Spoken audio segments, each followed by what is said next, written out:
राजधानी रांची में जिस प्रकार से पलामू के अनुसेवक पैदल यात्रा करके पहुंचे हुए हैं और लगातार ये मुख्यमंत्री से गुहार लगा रहे हैं कि हमें दोबारा नौकरी पर रखा जाए। आपको बता दें कि ये जो यात्रा है वो डाल्टनगंज पलामू से आ रही है। 180 किलोमीटर की दूरी से ये पैदल यात्रा करते हुए पहुंच रहे हैं और अपनी गुहार लगाते हुए नजर आ रहे हैं। यहाँ पर धरना प्रदर्शन के स्थल पर बैठे हुए हैं और इनका क्या कुछ कहना है, सुनते हैं। शिंगरा कराने वाले हैं डाल्टनगंज के बगल में। अब एक मनोज राम हरिजन बेचारा, दोनों हरिजन थे। अब आपको बता दें कि जितने हम लोग हैं हर कास्ट के लोग हैं, लेकिन अधिकतर संख्या इसमें हरिजन आदिवासी की है।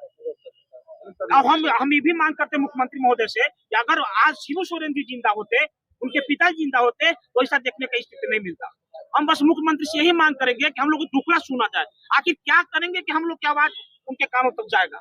सरकार से ये उम्मीद के साथ हम लोग आए हैं कि इसी तरह से छत्तीसगढ़ में हम लोग तो 251 बर्खास्त हुए हैं। छत्तीसगढ़ में 2641 लोग गलत बहाली के कारण सुप्रीम कोर्ट के द्वारा माना गया कि गलत बहाली हुई है, वो लोग भी बर्खास्त कर दिए गए थे। लेकिन वहां की सरकार ने, छत्तीसगढ़ की सरकार ने कैबिनेट में प्रस्ताव लाके और 2641 सरकारी कर्मचारियों को कैबिनेट में प्रस्ताव लाके उनको समायोजन कर दिया। आज उन लोग अपने अपने सरकारी नौकरी कर रहे हैं। अरे वो छत्तीसगढ़ है, झारखंड, आप लोग क्यों आए हैं? जी हम पलामू से आए हैं। हम सब पलामू से चलते चलते 6 दिन हो गया, पैदल चल रहे हैं। पैर में इतना फोड़ा हो गया, जख्म हो गया कि हमारी हालत खराब है। चेहरा आप देख सकते हैं सभी स्टाफ को। सभी आज हम बर्खास्त अनुसेवक पलामू से चलकर 6 दिन में आज माननीय मुख्यमंत्री के आवास पर हम लोग पहुंचे हैं। यहाँ धरना के रूप में उनसे आग्रह करना चाहते हैं। मुख्यमंत्री से नहीं मिलने, मुख्यमंत्री से पुलिस प्रशासन हमको जबरदस्ती रोक दिया, हमको आगे नहीं बढ़ने दिया। हमको मांग था कि हम मुख्यमंत्री से खाली मिल करके अपने बात को रख देते, आवेदन दे देते, हमारी संतुष्टि होती। और हमको हिम्मत और है कि अगर हेमंत है तो हिम्मत है, या झारखंड का धरती जो है शिबू सोरेन का बनाया हुआ धरती है। इसी उद्देश्य उनके मार्ग पर चलकर हम लोग पैदल यहाँ पहुंचे हैं और हमको विश्वास है कि हेमंत सोरेन जी हम सबको नौकरी देंगे। पिछले 3 घंटे से आप लोग रांची में गोल गोल घुमाया जा रहा है, क्यों? हम लोग को मिलने नहीं दिया जा रहा है, मुख्यमंत्री महोदय से आगे बढ़ने नहीं दिया जा रहा है। कह रहा है कि नहीं आप लोग को नहीं जाने देंगे, जबकि हम लोग वहाँ से पैदल थकते हारते हुए आए हजूर। हम क्या कहें, हम 10 वर्ष नौकरी करने के बाद अचानक हम सबको नौकरी से बाहर कर दिया गया, भगा दिया गया। इस उम्र 55 वर्ष की उम्र में हम किसके द्वार पर जाए? कोई हमको नौकरी नहीं दे रहा है। हमारे 2 साथी जो है हार्ट अटैक से मर गए, नौकरी जैसी प्रकार को 2 मर गए। आपको हम बताना चाहते हैं कि 10 में विज्ञापन जो निकला हुआ था, कुछ जिले में 9 में भी निकला हुआ था विज्ञापन। सभी जिलों में एक ही नियमावली था और सभी विज्ञापन का कॉपी पूरे झारखंड में एक ही नियमावली पर हुआ है और उसमें पलामू में उसी नियम से हुआ था। लेकिन मात्र खाली पलामू के लोगों को ही बर्खास्त किया गया, हमारे घर को, हमारे परिवार को लूटा गया, हमको ठगा गया है। सरकार के पदाधिकारियों द्वारा हमको जो है धोखा दिया गया है इस उम्र में। अब हम बताइए कहाँ जाएंगे? हमारे साथ छलावा किया गया सर। इसके आदेश पर ये जो है काम हुआ, यह डीसी महोदय हम लोग करके बर्खास्त किए हैं, पलामू के डीसी महोदय किए हैं। उसके बाद हम लोग को किसी प्रकार का कोई नोटिस नहीं दिया गया था, कोई सूचना नहीं दिया गया। सीधे हम लोग को जब ऑफिस जाते हैं तो ऑफिस में मिलता है कि आप लोग को बर्खास्त कर दिया जाता है। अचानक हार्ड पर कितना पड़ता है जब हम ऑफिस में बायोमेट्रिक लगाने जाते हैं, झाड़ू बहारू करते हैं और बायोमेट्रिक जब लगाते हैं हजूर तो कह दिया जाता है पदाधिकारी द्वारा आप लोग को तो बर्खास्त की चिट्ठी निकल गया है, डीसी आप लोग को हटा दिया। अचानक हम लोग को शॉट मारता है और समझिए कि हम लोग तो बेहोश हो जाते हैं। इसके बाद हम लोग जब मिलने जाते हैं तो देखते हैं कि हाथ में चिट्ठी धरा दिया जाता है कि आप लोग सब बर्खास्त हो गए। बताइए ऐसा कभी हुआ है किसी के साथ? ये तो अन्याय है। मैंने अन्याय का पराकाष्ठा कहा जा सकता है पदाधिकारियों का। जितना मनो कठिन से कठिन उनको से है कि सजा उनको मिलनी चाहिए थी, जो सजा हमको मिला। यह गलती, अगर विज्ञापन गलती है, नियमावली गलती है तो पदाधिकारियों की गलती है, नियम बनाने वाले को गलती है, विज्ञापन निकालने वाले को गलती है। झारखंड के न प्रशासन की गलती है और न पलामू के हम सब प्रशासन अनुसेवक को कोई गलती है। डीसी साहब ने आपको क्या स्पष्टीकरण दिया? डीसी साहब कोई स्पष्टीकरण नहीं दिया, सीधे बर्खास्त का लेटर हमारा एक परिचय दीजिए अपना। हमारा कृष्ण कुमार पासवान नाम है, बर्खास्त और 2 लोग और जो मर गए हैं उनका भी परिचय दीजिए। हम सरकार के अंग हुआ करते थे, सरकार का विकास में हमेशा लगे रहते थे, लेकिन आज हमको बर्खास्त कर दिया गया है। एक कहने में भी शर्म लग रहा है क्योंकि हम अभी 10 वर्षों से नौकरी कर रहे थे, हमको हटा दिया गया है। एक मिनट इनको बोलिए, आप सबको बहुत बहुत हम लोग दादा परिचय दीजिए ना, कौन है? मेरा नाम राकेश कुमार ठाकुर हुआ, पलामू जिले के बर्खास्त अनुसेवक हम हुए। बर्खास्त करने में शर्म हो रही है क्योंकि पलामू के उपायुक्त ने विज्ञापन निकाली थी, उनके विज्ञापन के अनुसार हम फुलफिल किए तब हमको नौकरी मिली। आप लोग सभी जानते हैं, पढ़े लिखे पत्रकार बंधु हैं, विज्ञापन सर डीसी निकालती है, हमको एग्जाम लेती है मेरा, हमको पास करती है, हमको ज्वाइनिंग लेटर देती है और हम लोग बड़ा ईमानदारी से अपने अपने ऑफिस में काम करते हैं और हम लोग लगातार 8 साल तक सरकार की सेवा की। 8 साल तक हम लोग की नौकरी चलता रहा, हम लोग की सेवा संपुष्टि हो गई। हम लोग इलेक्शन के काम करते थे, सरकार का हर काम करते थे।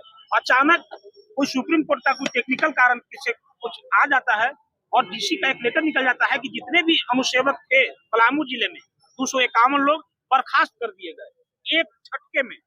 हम लोग को कोई जानकारी नहीं क्यों बर्खास्त कर दिए गए। हम लोग इसीलिए पिछले 10-12 महीना से धरना प्रदर्शन दे रहे हैं पलामू में। नहीं, ये हम लोग कलेक्टेरिएट में थे। हम लोग मतलब पलामू जिले के स्वास्थ्य विभाग, अंचल, ब्लॉक सभी विभागों में हम लोग कार्यरत थे। चपरासी के पद पर साहब बता रहे हैं, सब छोटा कर्मचारी थे हम लोग। तो हम लोग बर्खास्त हो गए। अब हम लोग पिछले 10 महीना से सड़क पर उतरे हुए हैं, बाल बच्चे लोग हम लोग के रोड पे है। हम लोग बहुत सारे लोग लोन ले लिए हैं, क्योंकि सरकारी नौकरी जब सेवा संपूर्ति हो जाती है, आप लोग समझ सकते हैं, तो हर कोई अपने हिसाब से लोन ले लेता है, बेटी की शादी करने के लिए, घर बनाने के लिए, बाल बच्चा पढ़ाने के लिए। अभी ऐसा स्थिति हो गया है कि हमारे बच्चे प्राइवेट स्कूल में पढ़ते थे, प्राइवेट स्कूल से नाम काट दिया गया है और हम लोग को कोई सुनने वाला नहीं है।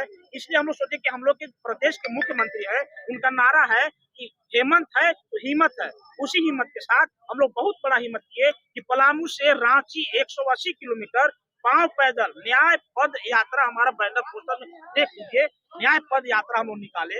अब आप लोग से हम पूछना चाहते हैं कि अपने प्रदेश के मुख्यमंत्री से आखिर कैसे हम मिले, क्या करना होगा कि हमारे मुख्यमंत्री हमसे मिलेंगे, हमारे दुखड़ा को सुनेंगे, आप लोग बताइए। एक तरफ आप और कह रहे हम लोग हैं की मांग अगर नहीं माना जाए, हम लोग अभी मुख्यमंत्री आवास पर जा रहे थे, हम लोग को प्रशासन ने रोक दिया, हम लोग क्या करें?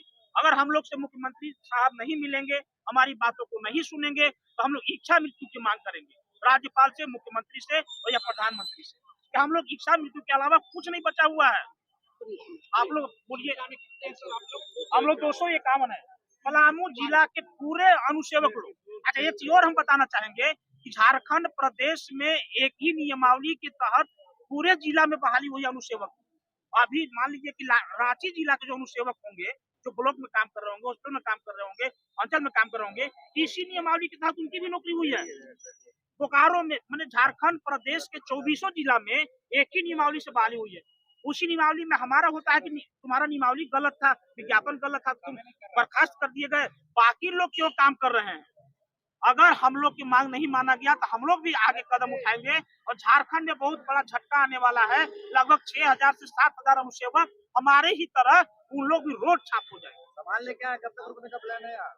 हम लोग अभी आज रहेंगे, रात भर रहेंगे, कल भी रहेंगे। हम लोग आमरण अनशन पर बैठे हैं। हम लोग माननीय मुख्यमंत्री से आग्रह करेंगे कि हम लोग को मांग को सुना जाए। यहाँ वो नहीं आ सकते हैं तो 5 सदस्यीय टीम को बुलाएं, अपने पास हमारी मांगों को सुने और हम लोग को समायोजन कराएं। एक तरफ आप अभी कह रहे हैं, झारखंड सरकार, एक तरफ आप कह रहे हैं हेमंत है तो हिम्मत है। जी, जब हिम्मत है तो आप लोग को बर्खास्त क्यों किया गया है? बर्खास्त कर दिया गया वहाँ के डीसी के हेमंत सोरेन की, इसमें मुख्यमंत्री की आप तो कोई गलती नहीं है। मांग तो यही कर रहे हैं ना। मांग करने है वहाँ की डीसी की उदासीनता, वहाँ की मंदबुद्धि के कारण हम लोग बर्खास्त कर दिए गए।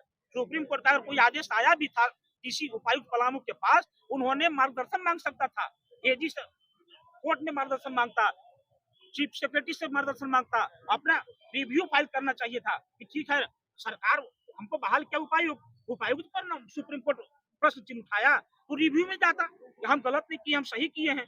इसलिए हमारी जो बहाल किए गए हमारे वर्कर हैं, अच्छे हैं, वो रिव्यू में जाना चाहिए। वो अपना पाला झाड़ते हुए छोटा कर्मचारी को किला की तरह मैच दिए, बर्खास्त कर दिए।